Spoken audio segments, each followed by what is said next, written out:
Welcome back to Steve Robb Reviews.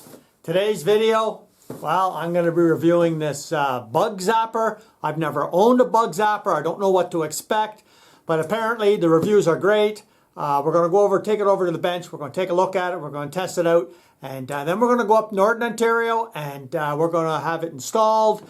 And I'm going to show you some upgrades to my off-grid cabin. This will be running off of solar, and we're going to see how it works out. Now, it's a 120 volt unit. I'll be running it off my power inverter. It says it's 30 watt. I don't know. Let's see what it says, how it tests. But let's take it out of the box. Let's take a look. Okay, so let's just take a look first here before we take it out of the box. And it's got the big made in China, right? And yeah, there it is, 30 watt UV light. 4200 volt electrical grid, metal hanging ring, and yeah, we're going to see how this thing actually works. But something here kind of caught my attention here. Place 3 feet above the floor. Okay, turn off the lights in the room and close the doors and windows. Yeah, that would be a good idea. Turn on the device for 3 hours before anyone enters the room.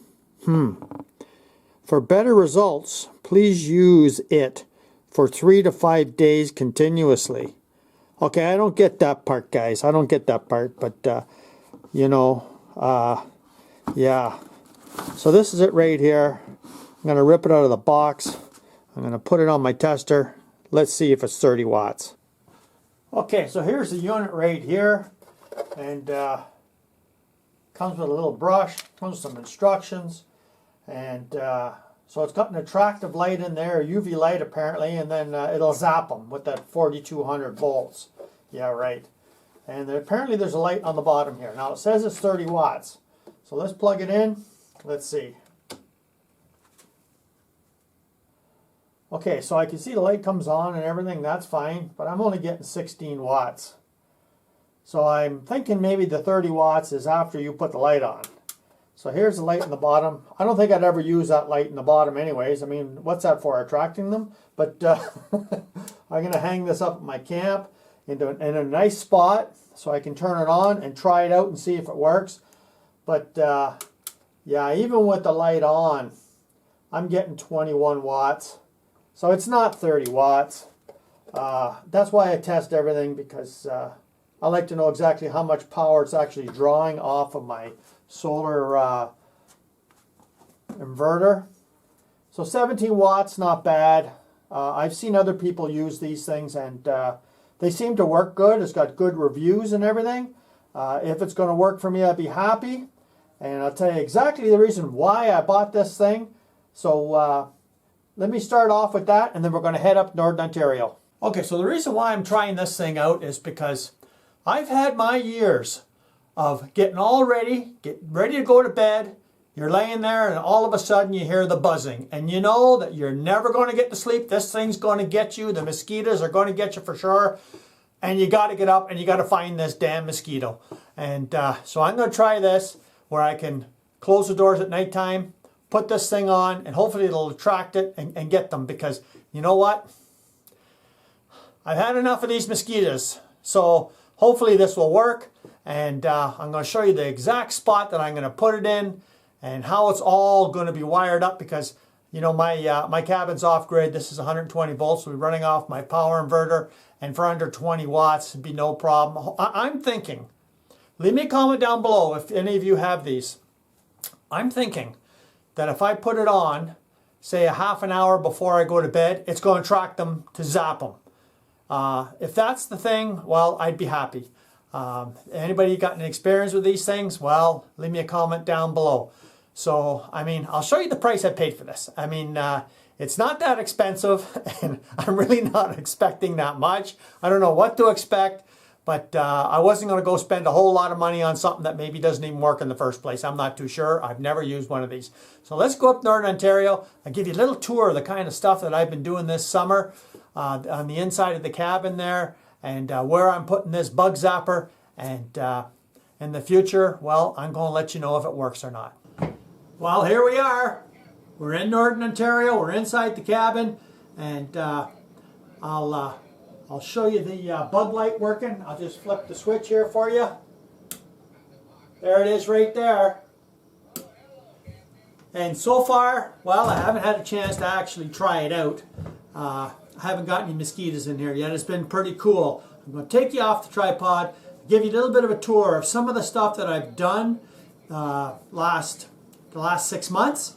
And you take a look and see in the description box below. If you're interested in any of these jobs, well, I'll tell you what. It's a little bit of insight on how to do some of this stuff and what you actually need to live, you know, in a spot that's completely off grid. So let's start right now. Okay, so we'll start over here, and I did this project during the when it was a lot hotter out, and that was putting that vent in there. That was a job and a half of drilling a 4-inch core right straight through and putting a vent on either side. But it was well worth it because now we get a nice cross breeze coming through here, a lot better ventilation. And that's just my bedroom in there. Nothing special going on there. But we're going to come over to here, and I'm going to show you right from the beginning here how I wired this up. And all I did was just put it on a hook, ran an extension cord all the way along, and all the way down to here. So now I've got 2 feeds, 2 15-amp circuits, one here, one here. Now this one here is on right now, and I've got some soup in there in my rice cooker, waiting for that to heat up. And that's in the morning for toast in the morning. And I put a cloth over top when I'm finished so no flies actually drop in there. And for you that have been following the channel a long time, well, I got rid of my Coleman stove and the line that went outside to a big tank. Forget that. I like these butane burners. They're fantastic. And you can see the lights dim there a bit. That's when the fridge kicked in. So let's just take a look at the voltage there. And I've got all the lights on inside here. I've got the fridge just kicked on. And I got the rice cooker on. And yeah, it's going up in voltage. So I mean, have no problem with my system here. So let's just go over, give you everybody a little bit of a tour here. And this is my kitchen and my countertop. And I've got a little switch over here. I've showed this before, where if I want to get some water running, I've got a barrel outside with some water, and I got running water. So this is the setup here. And I've got a kettle here that runs off of the genset. Very rarely I use genset anymore. And this is my humongous 8-quart air fryer that I'm going to get rid of. It's way too big. And this is a little bit of a kitchenette here. And I'll just back off a bit here and show you over this side here. A little bit of a pantry going on here. And there I got my 2 extra butane stoves for when you're cooking more than just one item. And this is my little wood stove. That's all I need is that little wood stove right there. And in behind I've got a 220 heater.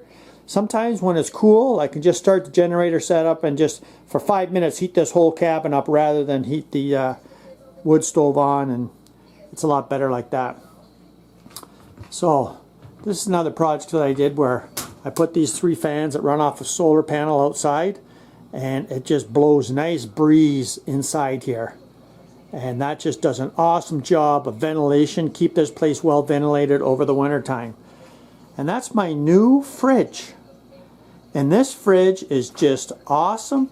It keeps everything nice and cool the way I want it to. And, you know, the trick with this fridge, though, is here's my 3 ice packs. And there's the temperature right there. It's ice cold. And you know what? This fridge, I've timed it off of this clock so many times. It runs for about 15 minutes and stays off for 45, 50 because of them ice blocks in there. Because it wasn't doing that before. And, well, this is a little bit of a project that I showed during the year. And this is my cell phone running off of the data. And I've got Andy Mayberry on there to watch, and it does kind of buffer every once in a while till it gets caught up. You can see there now it's caught up now, but it buffers every once in a while. And this is my little charge station here. I charge everything up, cell phone charger, and this is a fan. So what I usually do is I take that fan and I put it right over here, so that when I got the wood stove on at nighttime, it blows the air down across, right across, and heats the place up more evenly, because I don't want too much heat around the fridge, right? So that's pretty much the cabin right there. And this is a treat here, to be able to get the cell phone with the cord attached to just the monitor or TV monitor, so I don't have to watch a small little screen. And that's pretty much it over here. And we go right around the far side, and that's pretty much the cabin right there. Well, thanks for joining me here today. And you know, I've got so many other projects that I'm going to show, you know, coming up in these future videos. And I've got the solar panel that I put on the end of my loft of my cabin. I've got a door. I built a door to go on the other end, a maintenance-free door. I never have to paint, never have to go near it at all. And then I've got my solar battery charger that's out on my end of my garage. I got lots of projects to show, and hopefully, well, I can give somebody some tips on what they should do and what not to do, and stuff that's proven. I don't like to show stuff that, well, may work and may not work, right? So thanks for joining me, and come back again next time, and we'll take a look at some of these other projects that I have on the go, and we'll see how I make out. Cheers.